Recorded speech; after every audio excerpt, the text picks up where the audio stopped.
Hi guys, so today I want to quickly talk about one important face cream you should have. This is a must have. If you're a skincare lover, this is a must have face cream. So the first one I want to talk about is no other face cream than this. I don't know if you guys can really see this face cream. Okay, this face cream is really important. It's a retinol face cream. MOIKA, I don't know if I could pronounce it very well. MOIKA retinol face cream contains acne-fighting. It's a repair cream.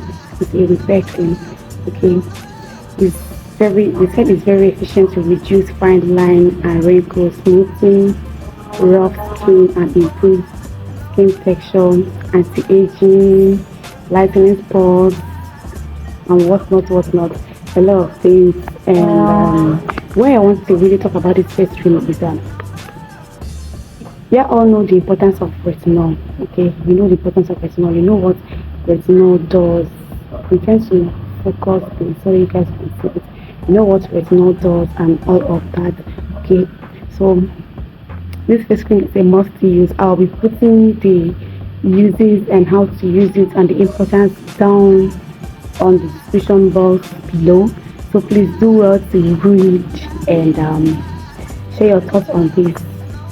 Share your thoughts on this. Like a lot of persons don't really know what retinol does on the skin. That like retinol, what's retinol? But it has a lot of properties that help the skin, especially in anti-aging. It helps a lot. If you expose yourself too much to the sun, it helps. That is a repair skin. It's a repair cream. It's a repair face cream. It repairs all manner of damages, be it pigmentation, be it discoloration, be it anything. It's going to repair your skin. So I'll be leaving this on the description box and the picture so you guys can locate it and buy it. Take it for yourself. Like it's a must use. Love you all.